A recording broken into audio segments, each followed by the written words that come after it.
Mr. Speaker, during the Calgary-Glenmore by-election, I met with thousands of great people in my community, and I have listened. I have heard their concerns about Albertans' economic situation and the lack of fiscal accountability from the Premier and his government. I have heard their concerns about government accountability and their muzzling of MLAs. I have heard their concerns that healthcare decisions should be returned to local boards in our communities rather than big government super boards. Indeed, I have heard from people all across this province, and they feel their concerns are not being addressed by this government. I have listened, and it is their concerns that I bring to Edmonton. Their concerns are my priority. Instead of listening to everyday Albertans, this government, to quote the President of the Treasury Board, continues with the priorities set by the Premier. Priorities that have not been in the best interest of Albertans.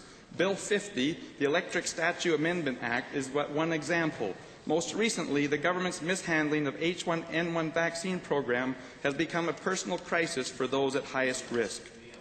Mr. Speaker, Albertans want to know why this government has failed to prioritize and distribute the H1N1 vaccine to communities and individuals most at risk, and still we wait for them to act. Albertans no longer trust this government as it continues to centralize power in decision-making instead of empowering local health authorities with the responsibility of distributing the H1N1 vaccine to those most at risk.